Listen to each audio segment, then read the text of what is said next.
जिसको न निज गौरव तथा निज देश का अभिमान है, वह नर नहीं है, पशु निरा है और मृतक समान है।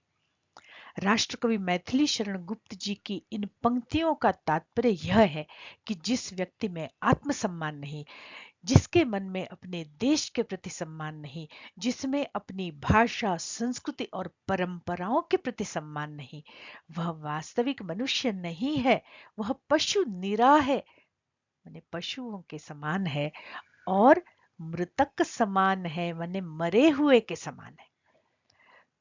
तो अद्भुत भावाभिव्यक्ति की क्षमता वाली, राष्ट्रीय एकता की प्रतीक और भारतीय अस्मिता की द्योतक हमारे भारत की हिंदी भाषा आज विश्व की सर्वाधिक प्रयुक्त की जाने वाली भाषाओं में से एक है।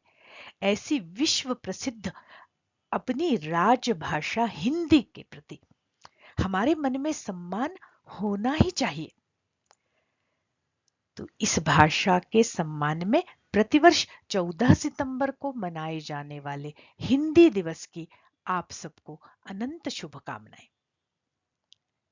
इस अवसर पर मैं अपनी एक पूर्व प्रेषित कविता आपके सामने प्रस्तुत कर रही हूं। कविता का शीर्षक है हिंदी की पीर। संपूर्ण भारत की अभिव्यक्ति का जो सशक्त माध्यम है, जिसमें हमारे संपूर्ण राष्ट्र की चिंतन प्रक्रिया चलती आ रही है और जो राष्ट्रीय चेतना की संवाहिका है, उसके निरंतर गिरते हुए स्तर के कारण हिंदी भाषा के मन में जो पीड़ा होती होगी, जो आर्तनाद होता होगा, जो व्यथा होती होगी, उस काल्पनिक व्यथा का चित्रण मैंने अपनी इस कविता में करने का प्रयत्न किया है। तो मैं डॉक्टर सुनीता थत्ते आपके सामने प्रस्तुत करने जा रही हूँ मेरी कविता हिंदी की पीर। है हृदय में जो व्रण, न उनकी पीर जाने कोई रे। है हृदय में जो व्रण, व्रण का मतलब होता है घाव। है हृदय में जो व्रण, न उनकी पीर जाने कोई रे। था समय रासो ग्रंथ हित, जब वीर रस अधिकृत हुआ। वीर गाथा काल। था समय रासो ग्रंथ हित, जब वीर रस अधिकृत हुआ। चारण रचित यशगान, आल्हा खंड जब सज्जित हुआ। उस चंद बरदाई विजय की याद में मैं खोई रे। है हृदय में जो व्रण, न उनकी पीर जाने कोई रे। फिर समय मेरे स्वर्ण युग का भक्ति काल। फिर समय मेरे स्वर्ण युग का भक्ति रस धारा बही। कवि सूर तुलसी जायसी ने श्रेष्ठ रचनाएं रची।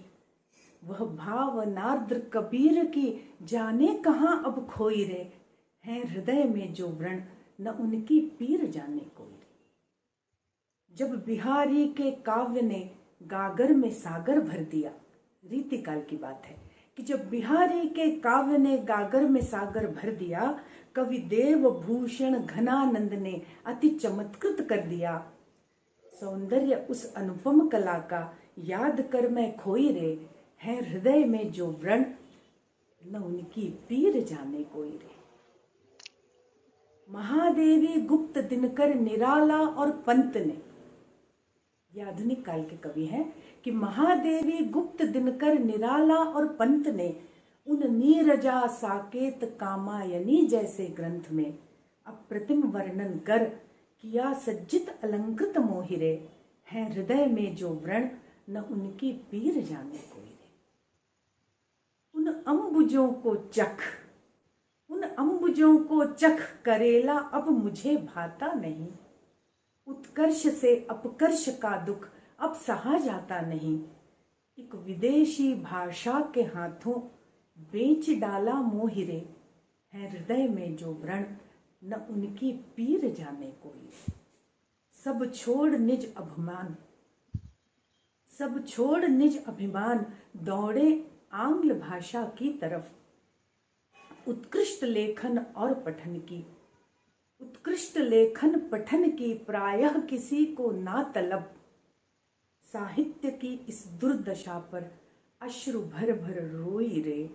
है हृदय में जो व्रण, न उनकी पीर जाने कोई रे। है हृदय में जो व्रण न उनकी पीर जाने कोई रे, है हृदय में जो व्रण न उनकी पीर जाने कोई रे। हिंदी दिवस के अवसर पर यदि आप और हम मिलकर इस दिशा में भी चिंतन करेंगे और कुछ सकारात्मक प्रयास करेंगे तो निश्चित रूप से हिंदी दिवस मनाना सार्थक होगा। तो आइए आज हम सब मिलकर यह संकल्प लें कि हम तो हिंदी में व्यवहार करेंगे ही, साथ ही इस दिशा में भी प्रयास करेंगे कि हमारे नौनिहाल भी शुद्ध हिंदी सुने, शुद्ध हिंदी बोलें, शुद्ध हिंदी लिखें, हिंदी साहित्य पढ़ें, हिंदी साहित्य गढ़ें, मतलब हिंदी साहित्य में वो रचनाएं भी करें और हिंदी को देवनागरी में लिखें। ये सबसे महत्वपूर्ण है कि हिंदी को रोमन लिपि में नहीं, देवनागरी में वो भी लिखें और हम भी लिखें। हिंदी भाषी होने पर गर्व करें, भारतीय होने पर गर्व करें। पुनः एक बार आप सभी को हिंदी दिवस की अनंत शुभकामनाएं। वीडियो पर समय देने के लिए बहुत बहुत धन्यवाद।